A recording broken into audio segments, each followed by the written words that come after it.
பூங்கோட்டில் பொங்கல் விழா, பள்ளி மாணவர்களின் கலாச்சார கொண்டாட்டம்.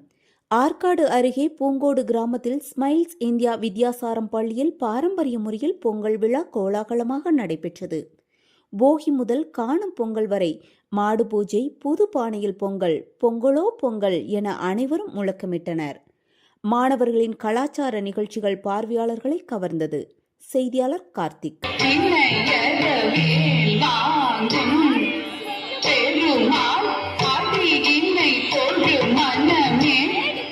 ஜக